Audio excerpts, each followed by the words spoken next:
आपके पास U shape की एक ट्यूब है और उसमें हम क्या करते हैं, इलेक्ट्रोड लगा देते हैं और इन इलेक्ट्रोड को बैटरी के साथ जोड़ दिया। सपोज कीजिए ये आपका पॉजिटिव टर्मिनल है तो ये आपका एनोड की तरह बिहेव करेगा और ये नेगेटिव है तो ये कैथोड की तरह बिहेव करेगा।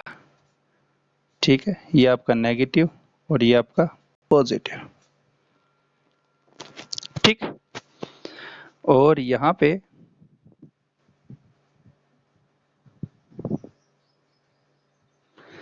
ये आपका कोलाइडल सॉल्यूशन है।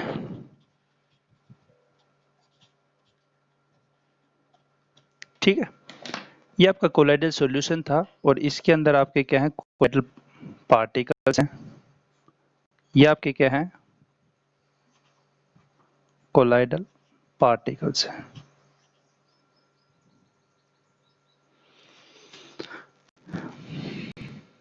ठीक, ये कोलाइडल पार्टिकल्स थे और सपोज कीजिए यहाँ पे हम बात कर रहे हैं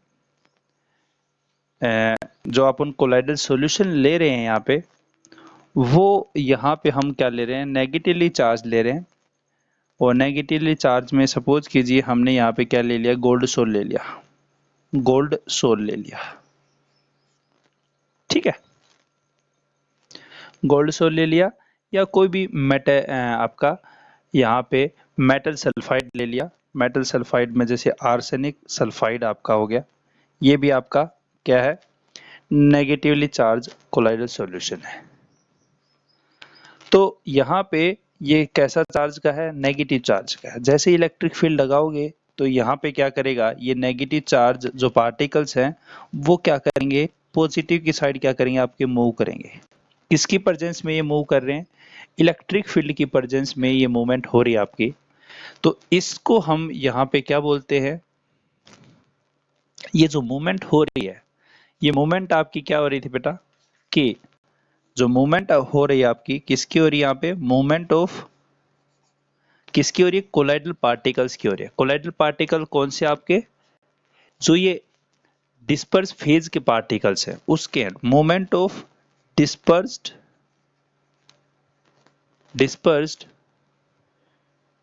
फेज पार्टिकल्स।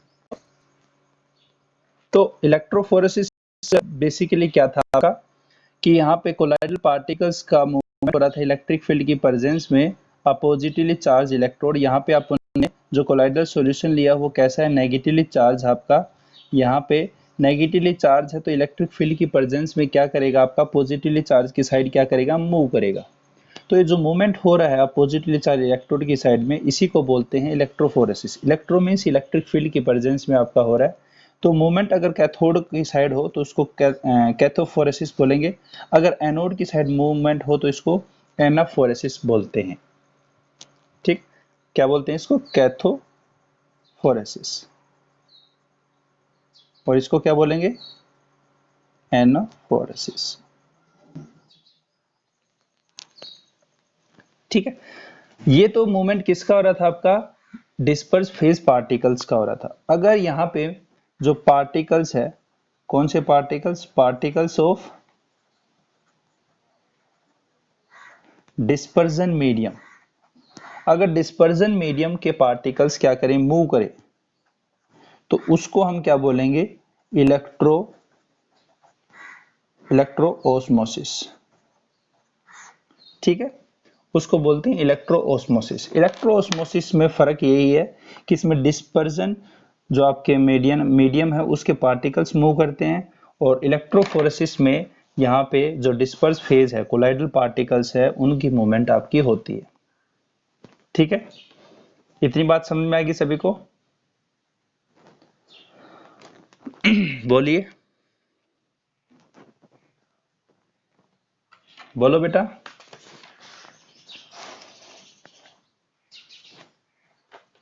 ठीक है, चलिए, तो यहाँ पे बेसिकली इलेक्ट्रोफोरेसिस जो है वो आपका किसके लिए काम में आता है, तो एक तरीके से आपका यहाँ पे जो इलेक्ट्रोफोरेसिस जो है,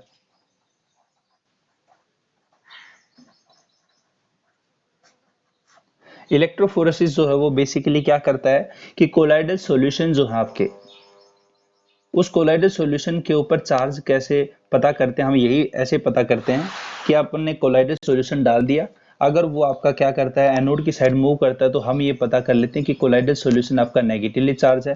अगर कोलाइडल सॉल्यूशन कैथोड की साइड मूव करता, क्योंकि कैथोड आपका क्या है नेगेटिवली चार्ज, और भाई नेगेटिव की साइड अगर मूव कर रहा है तो उसके ऊपर खुद के ऊपर कैसा होगा पॉजिटिव चार्ज होगा।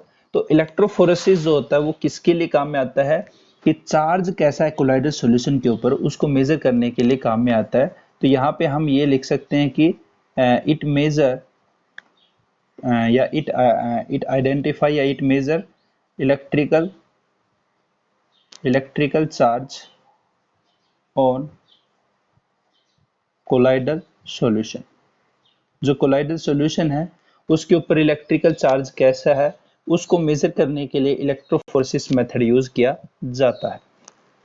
ठीक है, अब बात करते हैं अपन यहाँ पे अपना जो टॉपिक है कोगुलेशन।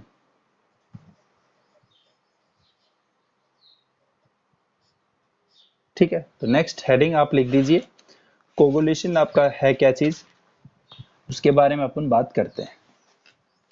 ठीक है, कोगुलेशन या इसी को बोलते हैं फ्लोकुलेशन।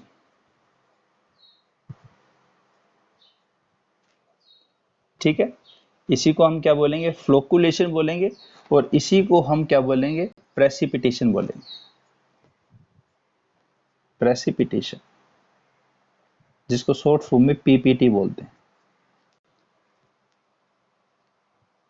ठीक है, कोगुलेशन जिसको फ्लोकुलेशन बोलते हैं, precipitation PPT.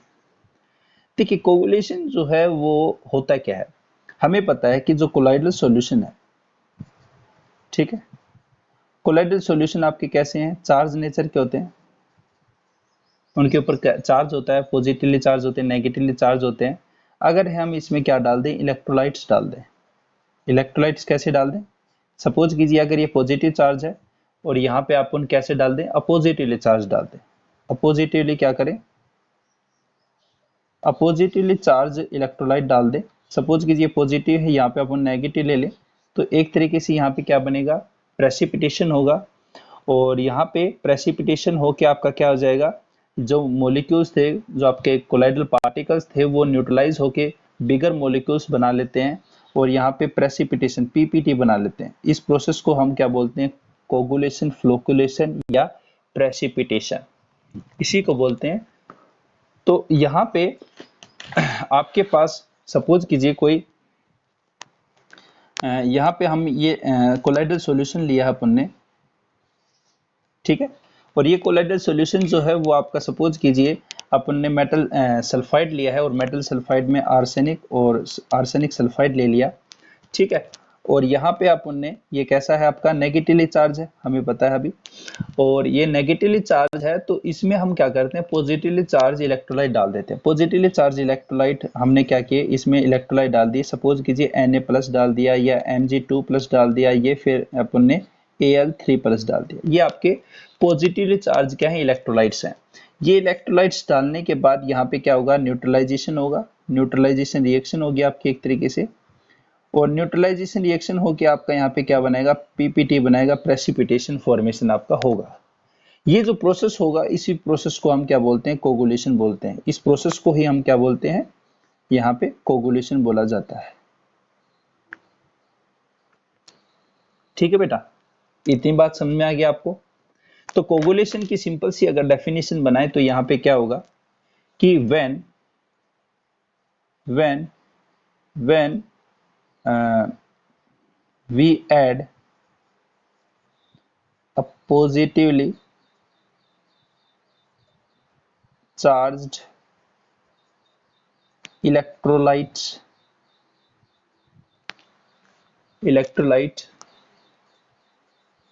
add in colloidal solution, then colloidal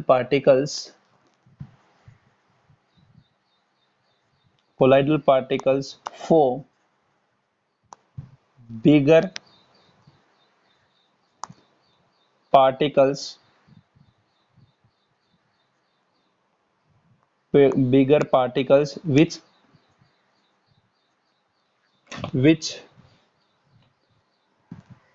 settle down in form of precipitate की फॉर्म में आपके क्या हो जाते हैं, यहाँ पे सेटल डाउन हो जाते हैं। And this process is known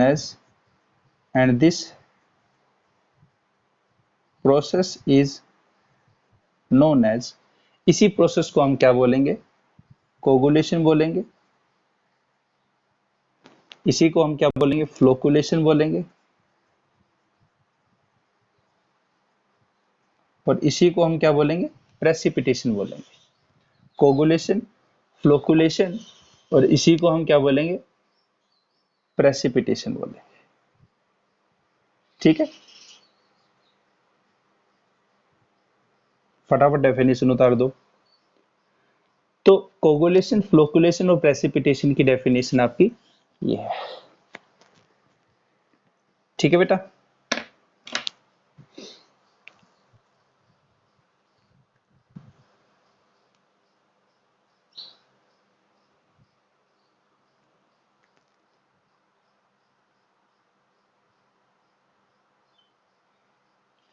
उतार दिया सभी ने।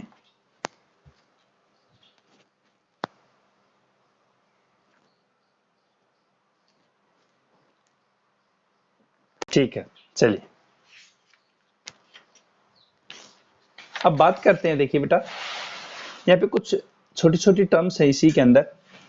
जो कोगुलेशन है, जैसे आपने यहाँ पे आपके पास सपोज कीजिए आपके पास एक टेस्ट ट्यूब है। वो टेस्ट ट्यूब के अंदर आपके पास कोई नेगेटिवली चार्ज जो है,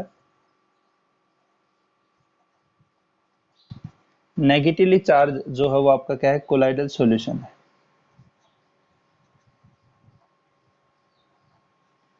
नेगेटिवली चार्ज जो है वो आपके पास क्या है, कोलाइडल सॉल्यूशन है। और इस कोलाइडल सॉल्यूशन के अंदर हम क्या डाल रहे हैं, नेगेटिवली चार्ज है तो पॉजिटिवली चार्ज क्या डालेंगे, इलेक्ट्रोलाइट डालेंगे। तो यहाँ पे मैंने सपोज कीजिए Na+ डाल दिया, या फिर Mg2+ डाल दिया, या फिर हमने क्या डाल दिया इसमें, Al3+ डाल दिया। ये आयंस इसके अंदर क्या कर दिए, पुट कर दिए। अब पुट करेंगे तो यहाँ पे न्यूट्रलाइजेशन रिएक्शन होगी और नीचे सेटल डाउन आपका क्या हो जाएगा, प्रेसिपिटेट हो जाएगा। ये क्या हो जाएगा आपका, प्रेसिपिटेट आपका ये फॉर्मेशन हो जाएगा। और ये जो ओवरऑल प्रोसेस होगा आपका, इस ओवरऑल प्रोसेस को हम क्या बोलते हैं, कोगुलेशन बोलते हैं। ठीक है, अब कोगुलेशन जो है वो आपका क्या हो रहा है, प्रेसिपिटेट बना रहा है। अब यहाँ पे अगर आपके पास सपोज कीजिए Na+ आयन है, Mg2+ आयन है और आपके पास है Al3+ आयन। तो दो साइंटिस्ट थे जिनका नाम था हार्डे एंड सुलेजे। हार्डे और सुलेजे। हार्डे सुलेजे लॉ या रूल इसी को बोलते हैं। बहुत इंपॉर्टेंट है, सीबीएसई में इसने पूछा है। कैसे पूछा है इसका वो भी बात करते हैं।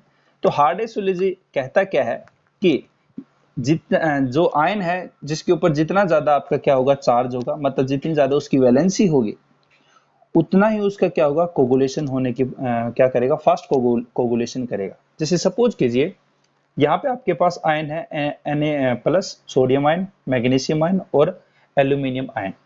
तो ये आयन अगर जैसे पुट करते हैं हम इस कोलाइडल सॉल्यूशन के अंदर, तो जिस आयन के ऊपर जितना ज्यादा चार्ज होगा, जैसे यहाँ पे आपके पास चार्ज कितना है, एल्यूमिनियम के +3 है, और मैग्नीशियम के ऊपर कितना, +2, और सोडियम के ऊपर कितना आपका Na+ है। ठीक है, तो यहाँ पे आपके पास जो है वो चार्ज जो है, जितना ज्यादा चार्ज होगा उतना ही फास्ट क्या करेगा, वो कोगुलेशन करेगा। तो हार्डे सुलेजे के अनुसार क्या था कि higher the valency of ion, higher its coagulation power, उतनी ही वो क्या करेगा, कोगुलेशन फास्ट करेगा। This known as Hardy Schulze rule. इसी को हम हार्डे सुलेजे रूल या लॉ बोलते हैं। ठीक है, तो कुल मिला के बात यहाँ पे क्या हुआ कि जितना ज्यादा आपके पास यहाँ पे क्या है, चार्ज है, चार्ज जितना ज्यादा होगा, चार्ज ऑन आयन जितना ज्यादा होगा, उतना ही क्या करेगा, वो कोगुलेशन फास्ट करेगा। तो जैसे मैंने यहाँ पे एग्जांपल दिया, आपके पास सपोज कीजिए एक हमारे पास है, एक बीकर है, और इसके अंदर हम क्या कर रहे हैं, आर्सेनिक सल्फाइड लिया, जो कि नेगेटिवली चार्ज आपका क्या है, कोलाइडल सॉल्यूशन है। और इसके अंदर हमने क्या किया, एक बार सोडियम आयन लिया, एक बार मैग्नीशियम आयन लिया, और एक बार अपन ने क्या लिया, एल्यूमिनियम आयन लिया। ठीक है। तो जिसका ज्यादा चार्ज होगा, जैसे एल्यूमिनियम 3+ है, तो जिसका ज्यादा चार्ज है वो क्या करेगा, ये कोगुलेशन फास्ट करेगा। ये जैसे ही आप डालोगे, एल्यूमिनियम प्लस को अगर डालोगे आप, तो वो क्या करेगा, कोगुलेशन फास्ट करेगा, फिर आपका Mg2+ करेगा, और फिर आपका क्या करेगा, सोडियम प्लस करेगा। इसी तरह से अगर मैं यहाँ पे सपोज कीजिए पॉजिटिवली चार्ज क्या करूँ, कोई कोलाइडल सॉल्यूशन ले लो, तो पॉजिटिवली चार्ज कोलाइडल सॉल्यूशन में आपके पास सपोज कीजिए आपके पास मेटल ऑक्साइड है या हीमोग्लोबिन है, सपोज कीजिए हीमोग्लोबिन जो होती है आपकी ब्लड, वो आपकी पॉजिटिवली चार्ज है, उसके अंदर अब मैं क्या कर रहा हूँ, आपके ये आपकी कैसी है, पॉजिटिवली चार्ज कोलाइडल सॉल्यूशन है। अब इसके अंदर मैं क्या कर रहा हूँ, नेगेटिवली चार्ज आयन डाल रहा हूँ, और नेगेटिवली चार्ज आयन में मैं यहाँ पे सपोज कीजिए क्लोराइड ले रहा हूँ, एक बार मैं सल्फेट ले रहा हूँ, और एक बार यहाँ पे मैं फॉस्फेट ले रहा हूँ। ठीक है, ये कुछ आपके पास चार्ज है। ठीक है, तो यहाँ पे आपके पास हार्डे-सुलेज़े के अनुसार क्या है कि फॉस्फेट जो आयन है, उसकी कोगुलेशन पावर क्या है, ज्यादा होती है, क्योंकि उसके ऊपर चार्ज कितना है, -3 है। सल्फेट के ऊपर -2 है, और क्लोराइड के ऊपर कितना है बेटा, -1 है। तो कोगुलेशन पावर जो होती है वो फॉस्फेट की आपकी ज्यादा होगी, फिर आपकी सल्फेट की ज्यादा होगी, और फिर आपकी क्लोराइड की, मतलब फॉस्फेट जो है उसकी कोगुलेशन पावर जो है वो क्या है, ज्यादा है। इसी को क्या बोलते हैं, हार्डे सोलेजे रूल बोलते हैं। बोलिए। ठीक है बेटा, आ रही इतनी बात समझ में सभी को? हार्डे सोलेजे रूल बात समझ में आएगी, क्या कह रहा है आपको? हार्डे सोलेजे रूल है, वो आपका क्या कह रहा है? ठीक है, चलिए। ठीक, ठीक है आदित्य, ठीक है, चलो। चलिए, अब यहाँ पे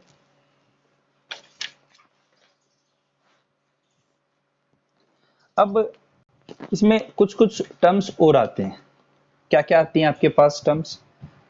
एक आता है आपके पास यहाँ पे electrical double layer, electrical double layer. एक तो ये पूछा जाता है, एक पूछा जाता है हेल्मोन्स हेल्मोन्स इसी को बोलते हैं हेल्मोन्स इलेक्ट्रिकल डबल लेयर, क्योंकि इसने खोजा था, तो हेल्मोन्स के नाम से पूछा जाता है।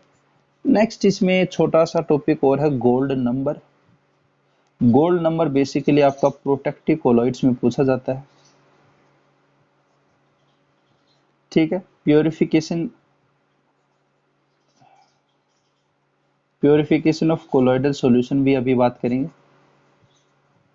ठीक है, और एक आपका जीटा पोटेंशियल जो कि पूछा गया है, जीटा पोटेंशियल। ये कुछ 3-4 टॉपिक और हैं छोटे छोटे से, जो कि आपके एग्जाम में पूछे जाते हैं। तो स्टार्ट करता हूं मैं इलेक्ट्रिकल डबल लेयर से। अभी तक कोई डाउट है इसमें तो मेरे को बताओ फटाफट। Hardy Schulze rule, coagulation, flocculation, precipitation, इसमें कोई चीज है तो बताओ, जल्दी बताओ।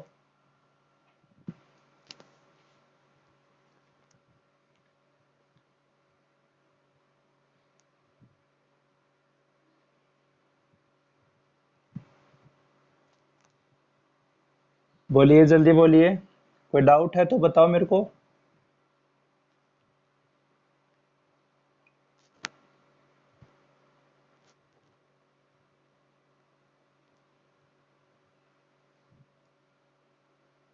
चलिए तो बात करते हैं इलेक्ट्रिकल डबल लेयर। होता क्या है ये इलेक्ट्रिकल डबल लेयर?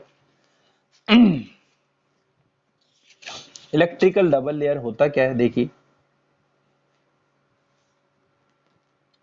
तो हेडिंग लिखिए आप पहले, इलेक्ट्रिकल डबल लेयर।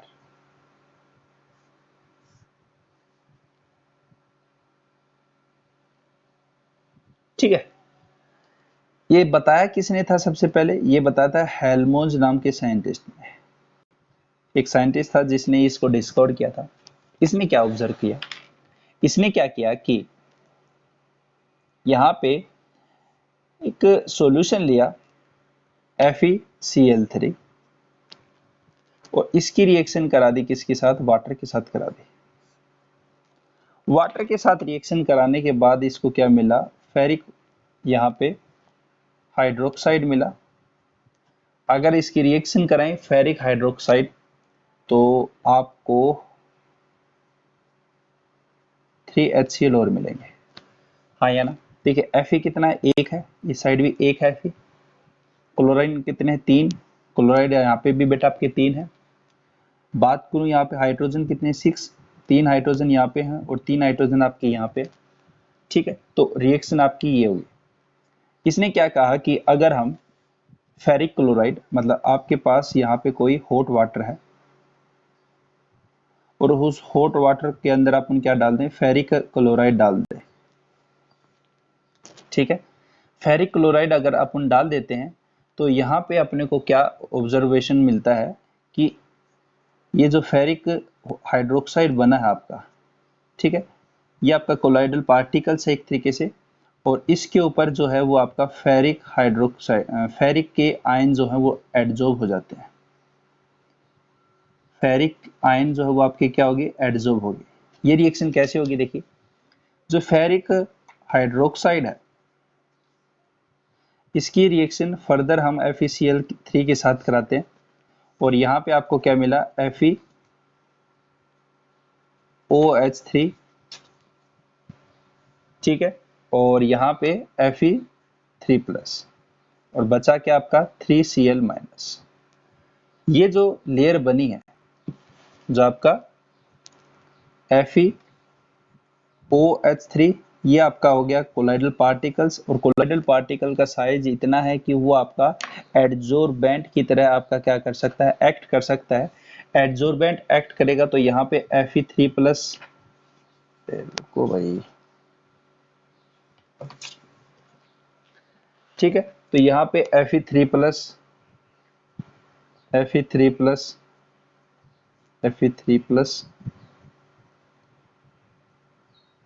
ये पहली लेयर फॉर्मेशन हो जाती है। ये आपकी प्राइमरी लेयर होती है, प्राइमरी लेयर है। ठीक है, अब बचा क्या आपके पास? क्लोराइड। P से प्राइमरी, P से परमानेंट, याद रखना है। परमानेंट मतलब प्राइमरी लेयर जो वो आपकी फिक्स होती है, मतलब स्टेबल होती है। ठीक है, उसके बाद ये क्लोराइड आयन है। ये क्लोराइड आयन क्या करता है? सेकंड लेयर फॉर्मेशन करता है और ये सेकंड लेयर का फॉर्मेशन इसके अराउंड करता है और यहाँ पे Cl-, Cl-, Cl-, Cl-, Cl-, Cl-, ये आपकी क्या है? कौन सी बेटा? सेकेंडरी लेयर है। ये है सेकेंडरी लेयर। सेकेंडरी, एस से सेकेंडरी, एस से सेकेंड टाइम। सेकेंड टाइम आपकी दोबारा आती है, मतलब मूवेबल नेचर की होती है, मोबाइल नेचर की होती है आपकी। ठीक है, इसलिए आपकी अनस्टेबल होती है, फिक्स नहीं होती आपकी। तो यहाँ पे प्राइमरी लेयर किसकी बनी? Fe3+ की। सेकेंडरी किसकी बनी? आपकी क्लोराइड आयन की। प्राइमरी लेयर जो वो फिक्स होती है। तो यहाँ पे पहली लेयर इलेक्ट्रिकल है, दूसरी भी इलेक्ट्रिकल है, तो यहाँ पे 2 लेयर बनी है, इन्हीं को बोलते हैं इलेक्ट्रिकल डबल लेयर। इसी को क्या बोलते हैं? Electrical double layer. अब पहली लेयर जो है वो फिक्स है और दूसरी लेयर जो वो फिक्स नहीं है, मोबाइल नेचर की होती है। तो दूसरी लेयर जो वो आपकी क्या होती है? चेंज होती रहती है, बनती रहती है आपकी, फिर आती रहती है। तो यहाँ पे एक तरीके से चार्ज का क्या होता है? डिफरेंस पैदा हो जाता है। अब पॉजिटिव और नेगेटिव के बीच में चार्ज डिफरेंस होगा तो उस चार्ज के कारण पोटेंशियल जनरेट होगा और पोटेंशियल जनरेट होगा तो उसी पोटेंशियल को हम क्या बोलते हैं, जीटा पोटेंशियल।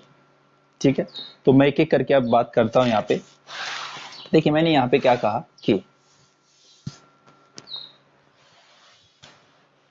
मैंने क्या कहा कि आपके पास फेरिक हाइड्रोक्साइड है। ठीक है, फेरिक हाइड्रोक्साइड के अराउंड में एक लेयर बनी आपकी जो कि फेरिक की थी। ठीक है, ये आपकी फेरिक की एक लेयर बनी, उसके अराउंड में एक और लेयर बनी जो कि आपकी क्लोराइड की बनी थी।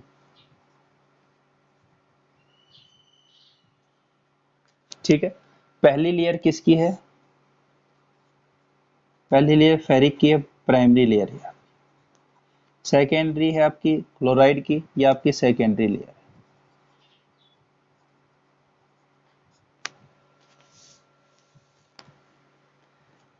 पहली लेयर आपकी परमानेंट है, फिक्स है, स्टेबल है। सेकेंडरी आपकी कौन सी है, मोबाइल नेचर की होती है, बनती रहेगी बिगड़ती रहेगी, सेकेंड टाइम यूज, इस तरह से आप याद कर सकते हैं इसको। तो यहाँ पे ये अनस्टेबल होती है। तो इलेक्ट्रिकल डबल लेयर क्या है, यहाँ पे इलेक्ट्रिकल डबल लेयर क्या होती है कि colloidal particles are are surrounded by are surrounded by two layer, that is one is one is permanent and fixed, and another is mobile and unstable in nature, known as electrical double layer. उसको हम क्या बोलेंगे, electrical double layer बोलेंगे। Scientist किसने खोजा था, Helmholtz ने खोजा था, तो इसको हेल्महोल्ट्ज इलेक्ट्रिकल डबल लेयर बोलते हैं। ठीक है, तो यहाँ पे ये जो आपका FeOH3 है, और पहली लेयर और सेकेंडरी लेयर, पहली लेयर किसकी थी, आपकी पॉजिटिवली चार्ज की थी, और यहाँ पे नेगेटिव चार्ज की थी। इनके बीच में क्या होता है, चार्ज चार्ज जो है वो डेवलप हो जाता है, चार्ज ग्रेडियंट डेवलप होता है आपका। चार्ज ग्रेडियंट इसलिए डेवलप होता है क्योंकि सेकेंड लेयर जो वो मोबाइल नेचर की है, वो आती रहेगी जाती रहेगी, जिसके कारण ये है आपका क्या होता है, परमानेंट नहीं रहता। परमानेंट नहीं होगी तो आपकी क्या होगी, चार्ज डेवलप से रहेगा, और इसके कारण यहाँ पे पोटेंशियल जनरेट होगा। पोटेंशियल क्या होगा, जनरेट होगा। तो पोटेंशियल जनरेट होगा, उसी को बोलते हैं जीटा पोटेंशियल। उसी को क्या बोलते हैं बेटा, जीटा पोटेंशियल। तो जीटा पोटेंशियल बेसिकली होता क्या है आपका, zeta potential, zeta potential basically क्या है, potential generate in between primary and secondary layer of colloidal particles known as zeta potential. उसको हम क्या बोलेंगे, जीटा पोटेंशियल बोलेंगे।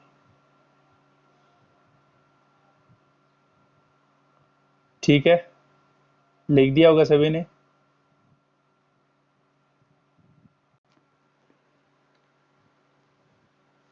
आया ना। तो इलेक्ट्रिकल डबल लेयर क्या है, जीटा पोटेंशियल क्या है।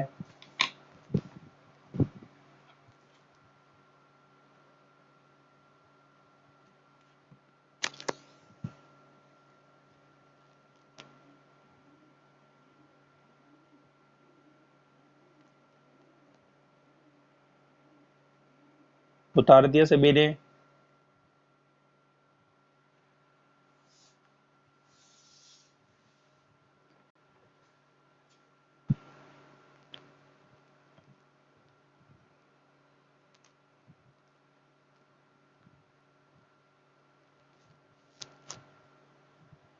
क्या हो गया?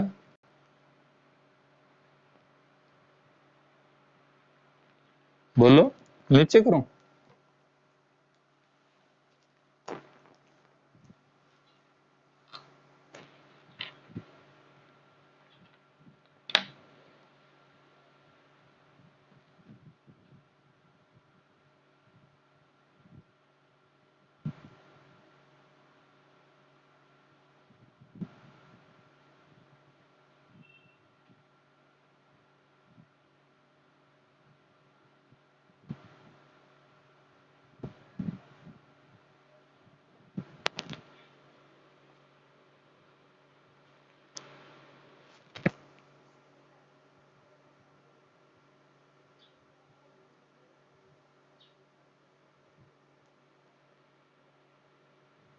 लिख दिया?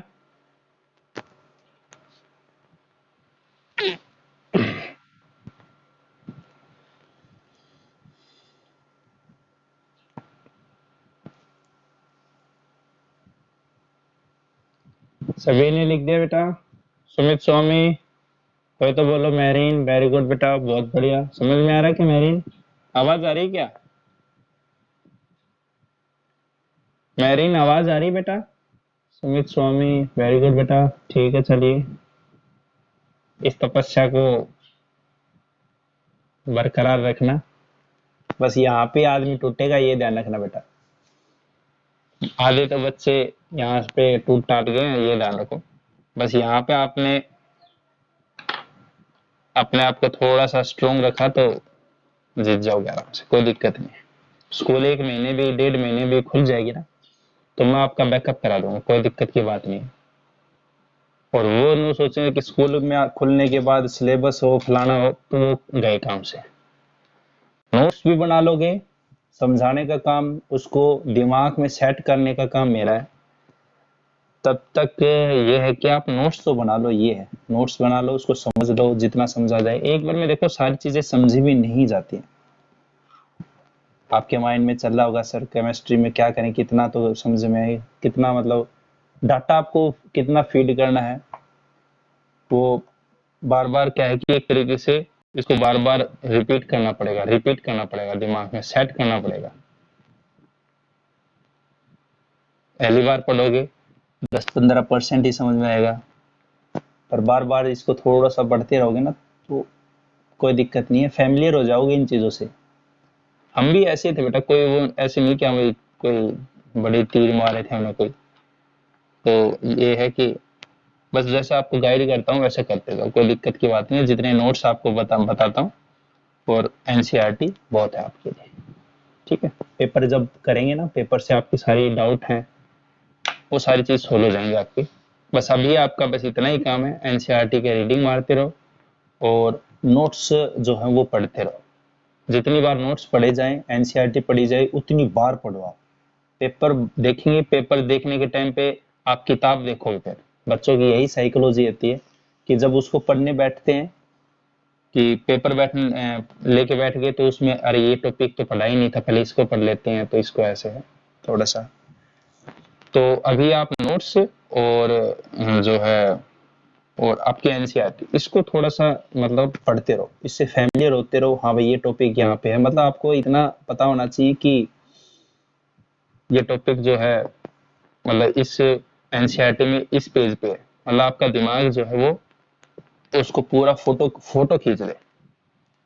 ठीक है, और निराश मत हो, कोई दिक्कत की बात नहीं। सभी बच्चों की माइंड में यही चल रहा है अभी, आपके चल रहा है कि सर क्या करें, मन नहीं लग रहा, पढ़ाई करने में अच्छा नहीं लग रहा। थोड़ा सा बस मन कलड़ा करके ना बस लगे रहो। मैं अपनी बात बता रहा हूँ, मैंने अभी जैसे वेट लॉस किया था तो मतलब 10-10 किलोमीटर भी दौड़ने गए थे। 2 किलोमीटर के बाद है ना, ये मान लो कि मन करता नहीं है दौड़ने को, पर पेट में भी जलन होती है, कुछ नहीं, बस मन कलड़ा करके लगे रहो। सीधी सी बात यही है बस। और कोई भी इसमें मैं तेरे को आपको ये कहूँ कि हाँ भाई कोई वो है मोटिवेशन कोई बात बता दूं मैं आपको, ऐसा कुछ नहीं है। देखो मोटिवेशन बात से होगा नहीं आप। और अपनी तो बात यही है कि अपन तो सीधा बोलते हैं, आपको पता है, घुमाने फिराने वाली बात है नहीं। तो आज बस आपने ये ज्यादा चीज मत सुना करो, ज्यादा मोटिवेशन बात है कि आप फिर वो डिसाइड नहीं कर पाते कि कौन सी बात सही है और कौन सी बात गलत है। बस एक बात अपने माइंड में फिक्स कर लो कि हाँ बस मेरे को ये काम करना है, वो माइंड में डाल के, और उसकी चाबी है ना तालाब में गिर दो, कहीं गिर दो, बस फिक्स कर दो उसको चीज को। क्योंकि पढ़ने बैठते हो 10-15 दिन बाद जो होता है वो माइंड क्या होता है कि मतलब पढ़ते पढ़ते पढ़ते फिर और कुछ ख्याल आ जाता है, नहीं यार ये चीज करेंगे, ये चीज करेंगे। वो क्या कि वहां से जाने की इच्छा करता है उसका, वहां से मतलब क्वाइट करने की इच्छा होती है कि बस अब इसे इतना ही काम करेंगे। तो आई थिंक आप समझ गए होंगे मैं क्या कहना चाह रहा हूँ। बस मेरी आवाज ही जा रही है आपके पास।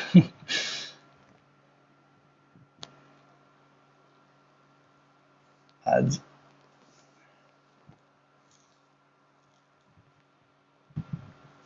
ठीक है, थोड़ा सा बस मन को यहाँ पे करके रखो। मैं तो आपको यही कहूंगा, ज्यादा बात मत सुनो लोगों की, फलाना है दिखड़ा है, मन नहीं लग रहा, वो नहीं, सभी का ऐसा है। आप अगर मन को टटोलोगे ना सभी के मन को, बस एक बार आप ये कह देना कि यार मेरा मन नहीं लगा रहा पढ़ाई में, फिर देखना अगले वाला कैसे फूट फूट करोगे, अरे यार मेरा तो ये भी रह गया, वो भी रह गया, फलाना रह गया, दिखड़ा रह गया। तो बस थोड़ा सा मन कलडा करके, अपने आम भाषा में कहते हैं, थोड़ा लगे रहो बस। जैसा भी आता है, आधा अधूरा कच्चा पक्का कैसे भी आता है, बस इनिशियल स्टेज में थोड़ा सा ये ध्यान रखो, नोट्स बनाने की कोशिश करो, नोट्स बना लो और उससे फैमिलियर हो जाओ कि इस चैप्टर में ये टॉपिक्स हैं और ये टॉपिक अपन ने पढ़ लिए हैं एक बार और इनके नोट्स बना लिए। इतना भी कर लोगे ना, फिर बैकअप काम मेरा है, कोई दिक्कत नहीं है। और अभी आप ये सोचो कि 100% आ जाए मेरे को और मेरे को यार पूरा का पूरा छप जाए दिमाग में, तो नहीं होने वाला, किसी के दिमाग में नहीं होता बेटा। ये दिमाग का वहम होता है, अगर कोई टीचर ऐसा कहे कि मैं एकदम से पूरा दिमाग में घाल दूं, नहीं होता बेटा। आप उस टीचर को बार बार रोज पढ़ोगे ना तो वो भी बोरियत होने लग गया। अब दीपिका पादुकोण अगर कोई पढ़ाएगी, सपोज करो, तो एक दिन तो बहुत अच्छा लगेगा, मजा आ जाएगा, हाँ भाई। और रोज रोज वही पढ़ाए तो अच्छा नहीं लगता। आप समझ रहे हो ना मेरी बात को, क्या कह रहा हूँ।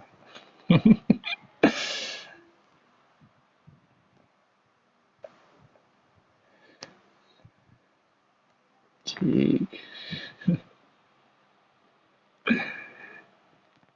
भावना में थोड़ा बह गया था। ठीक है चलो। और तो, और कोई नहीं था।